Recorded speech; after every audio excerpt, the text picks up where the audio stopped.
Guess what, Rosalie? My family's coming over, and you're in charge of hosting them at this fancy restaurant. Can you handle that? Oh, and by the way, do you know how to manage money? You didn't save anything, did you? Rosalie was puzzled. What do you mean? What's mine is yours. So, this restaurant you own. It's mine too. Everything's free. That sounded crazy to Rosalie. Her husband Kyle seemed clueless, thinking he could just invite the family over and not pay. Something wasn't right.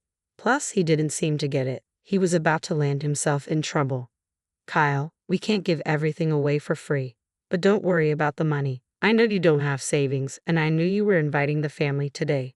So, I already arranged for someone else to pay in advance. Stop lying. I never mentioned inviting the family, and none of them said anything about being billed. My husband insisted, gesturing toward our relatives. His parents, his brother, his wife, and a few others were chatting with a waitress nearby. He smirked and made fun of them while I struggled not to burst out laughing, my lips twitching. I've been getting ready for this day. I'll do my best to entertain them just like you want, I replied, smiling to myself as I listened to him. Our in-laws approached. Hi, Rosalie. We're here to visit today. What a lovely place this is. Everyone seems to be having a great time, they said warmly, their demeanor a sharp contrast to my husband's. Mom, Dad, thanks for coming. Rosalie's happy you're here. Today's on me, my husband said casually, even though he planned to eat for free. He lied effortlessly, not just to his parents but probably to his brother and other relatives too. He's lied before, but he's so confident he won't get caught because everyone sees him as the perfect son. Rosalie's really been excelling. She took over the restaurant from her late parents and has been running it impressively. It wasn't easy at first, but she turned things around. She's my pride and joy, he boasted to his parents, deliberately praising me, his pride and joy, to deceive them.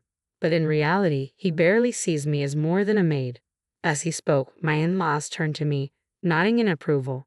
They've always recognized my efforts since the beginning of our marriage. Their kindness shone through their eyes. Meanwhile, my husband subtly changed his expression, silently warning me to keep quiet. Rosalie's been working hard, and Kyle's doing well too. Everything's going smoothly at Brown Trading, right? Your salary's been increasing, hasn't it? They asked. Yeah, that's correct. I'm respected at Brown Trading, and my boss has high hopes for me. I aim to lead my team through actions and results, and I'll keep up the good work, my husband replied confidently. That's our son, all right. Spending $155,000 like that isn't something just anyone can do, his parents remarked proudly, but my husband's expression darkened slightly at that moment.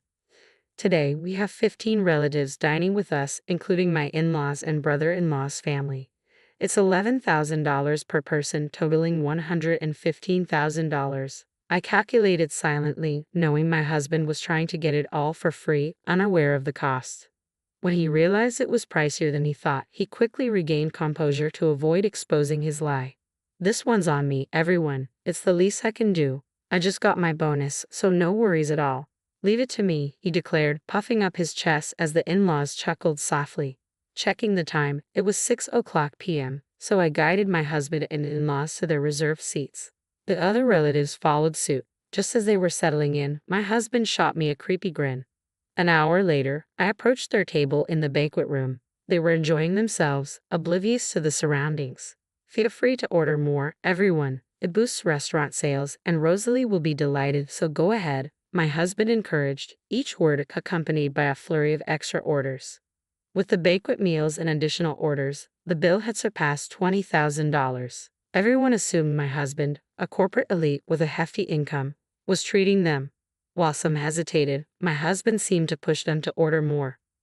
That's when I decided to set the record straight, loud enough for all to hear.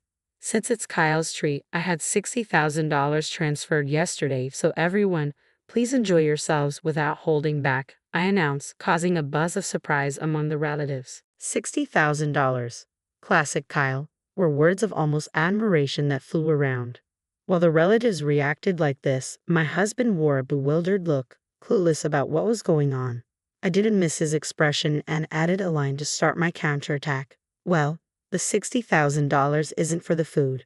It's for alimony, actually, I stated, causing puzzled looks among the buzzing relatives. Alimony, Kyle? What's this about alimony? One of them asked. No, I don't know about any alimony. Sometimes Rosalie jokes around, so please don't mind her. Come on, Rosalie, don't upset everyone with jokes like that. My husband tried to brush it off, but he was clearly the most troubled. His face was smiling, but his eyes told a different story. The way he looked at me was terrifying. But it wasn't done. Kyle, you're the one making uncomfortable jokes here.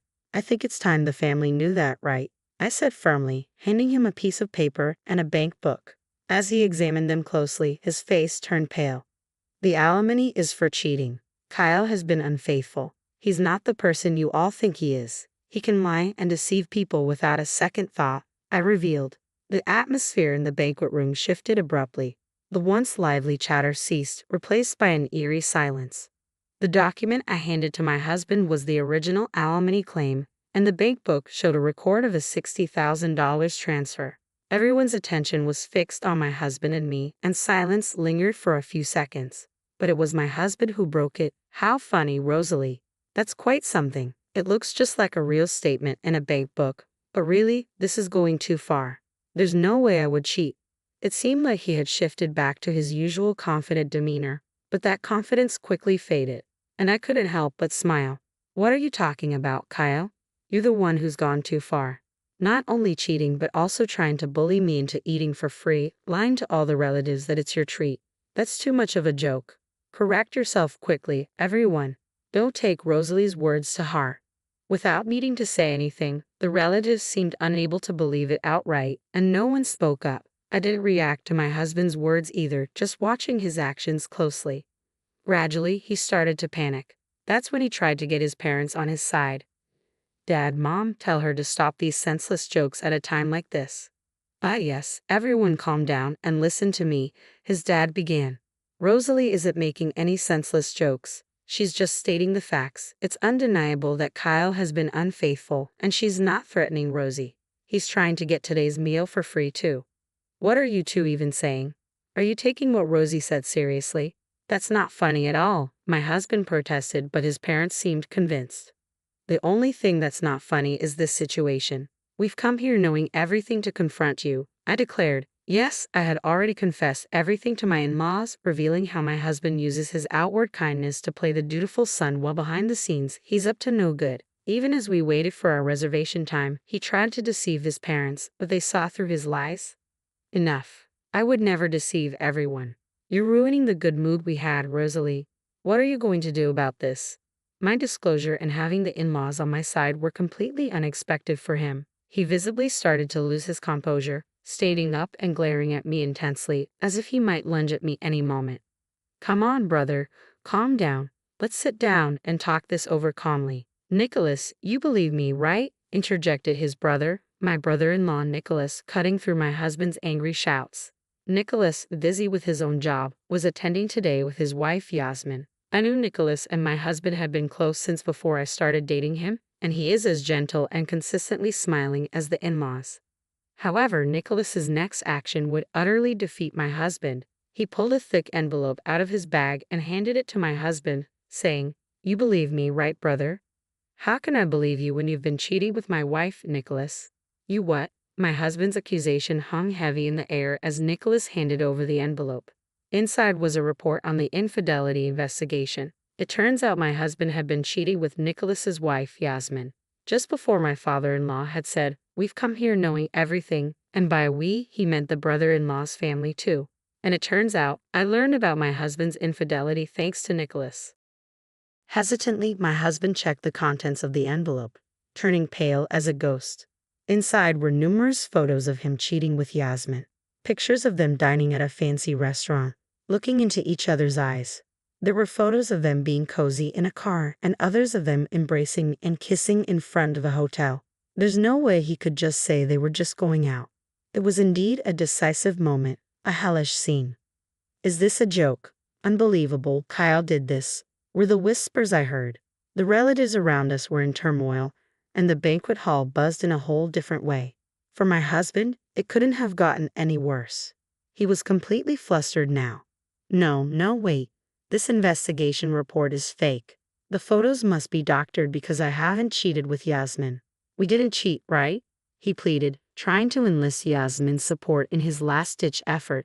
Immediately after Yasmin, now the center of attention, bowed deeply to the floor in full prostration. Everyone, I am terribly sorry. I have had an affair with Kyle. Yasmin's confession stunned the room. My husband in particular was visibly shaken. He hadn't anticipated Yasmin fully admitting to the affair. He had been insisting the alimony bill and the bank book were fake, only thinking of himself and taking me for granted. He couldn't have imagined this. Yasmin's earnest apology captivated not only my husband but also the rest of the banquet hall. But it wasn't just my husband who was affected. All the relatives were stunned by Yasmin's admission. As her forehead remained on the floor, she slowly began to speak. It really was just a fling. Nicholas is a wonderful husband, but, well, it lacked excitement, you might say. Just doing housework and waiting at home for Nicholas to return, I started to feel like my life would forever be the same. And suddenly, I got bored.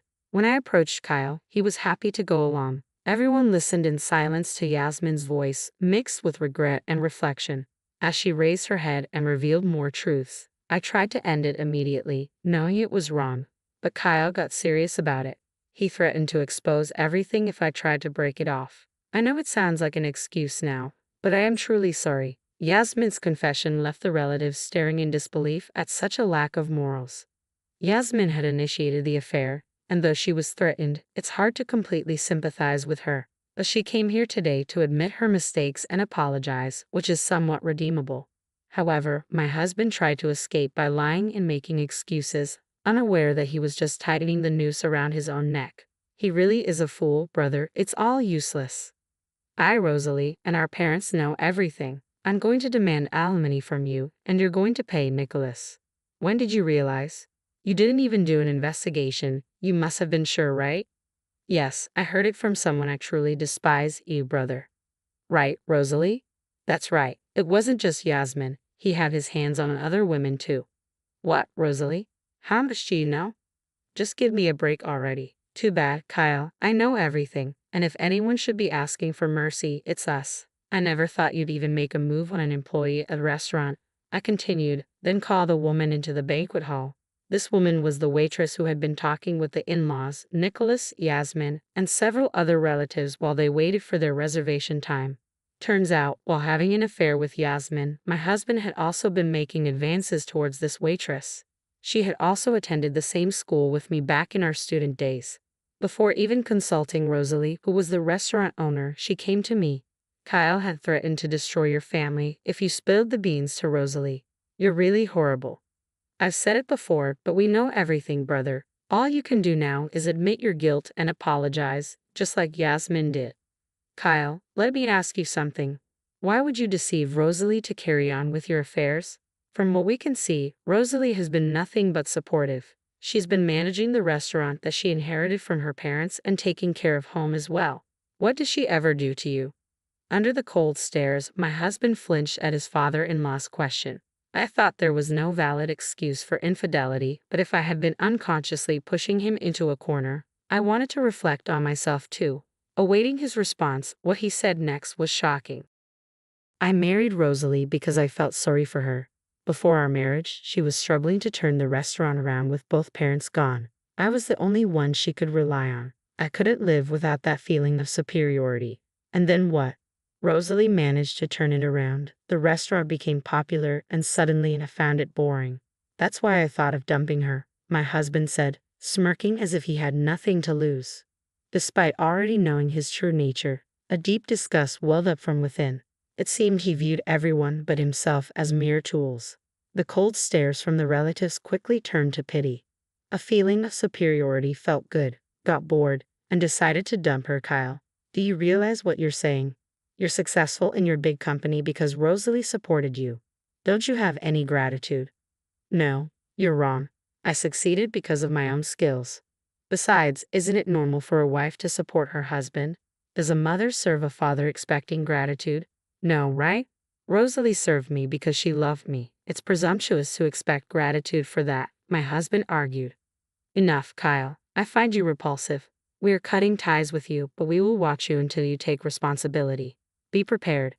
Fine, cut ties or whatever. I have a stable job. I can live on my own. In fact, it's a relief, right, Rosalie? You can enjoy life more without me around. I'll pay whatever alimony or anything else, so don't worry." My husband laughed, seemingly without a care. Looking at him, I thought again, he doesn't understand anything, knows nothing at all. Really? You can pay alimony? Aren't you about to be sued by your company, Kyle? A lawsuit for damages isn't cheap, you know, I retorted. What? The company's suing me? That's ridiculous. You were bragging today, weren't you, that you're respected at Brown Trading, that your boss has high expectations, that you lead your subordinates with actions and results. But it was all lies. In reality, you've been threatening your subordinates and embezzling company money. What? I would never do something like that. I rose through the ranks on my own merit. Don't talk nonsense when you know nothing, my husband protested. What you don't know, Kyle, is that all the subordinates you threatened have come forward. The company has been aware of the issue for a while. But you don't have to believe me, I'm just stating facts. It'll be interesting to see how far you fall. I explained to him in a calm tone, trying to make him understand. And the color drained from his face. If he really had no idea, he could have laughed it off. But the truth is, he was misbehaving at work too, so denying it was impossible. Seeing the realization dawn on him, he quickly turned, pleading, "Rosalie, you're right. I knew nothing. I'd only said those things because I wanted to leave.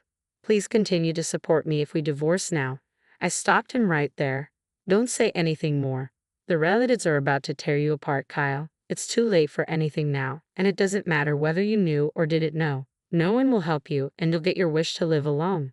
Oh, and by the way, make sure you pay for today's bill. It was your treat, wasn't it?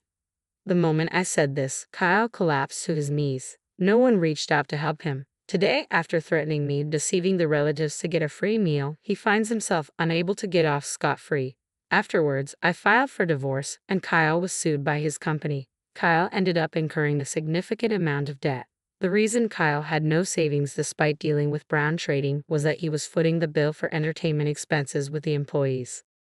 However, this entertainment was merely a pretext. In reality, Kyle was just squandering money at nightclubs. Given that Kyle, who had a high-paying job, had no savings, it's clear he had been recklessly spending his money. This was entirely Kyle's own doing, so he should have dealt with it himself. But instead, he asked for help from his in-laws and Nicholas's family. Of course, no one was willing to help. Kyle had defiantly claimed he could live on his own and even laughed off being disowned. So it's no surprise, yet Kyle continued his futile attempts and kept sending messages to my smartphone incessantly. I was wrong. I shouldn't have cheated. I regret it. Please help me. The messages clearly showed he was desperate, but it felt like just another act, given his history of deceit and manipulation. It's hard to believe him still. I have not blocked Kyle's contact. I've left it unblocked so that I can receive his messages. I want to see what becomes of a person who has only thought of himself and demeaned others around him. It's uncertain what will happen to Kyle now that he has hit rock bottom. One thing I do know is that unless Kyle truly repents and changes himself, he will not be able to climb out of this pit. That much I am sure of. Rosalie, I am truly sorry for what my brother has done. It's irreparable. Nicholas apologized to me after divorcing Yasmin. The in-laws who came with him also deeply bowed their heads. I am a failure as a parent. I can't believe I didn't see my son's true nature sooner. If only I had realized earlier, this wouldn't have happened. Kyle took advantage of your kindness, Rosalie, and did whatever he wanted. It was our responsibility to stop him. You all don't need to apologize. If anything, I am grateful. I had no one else to rely on, no parents or relatives. So thank you for always being on my side. From the beginning of our marriage, the in-laws and Nicholas had been my allies. That I was able to turn around the inherited restaurant was possible only with their support. They are genuinely kind and always smiling. They showed such fury on my behalf that was incredibly comforting to me, who is utterly alone. I will never forget this warmth for as long as I live.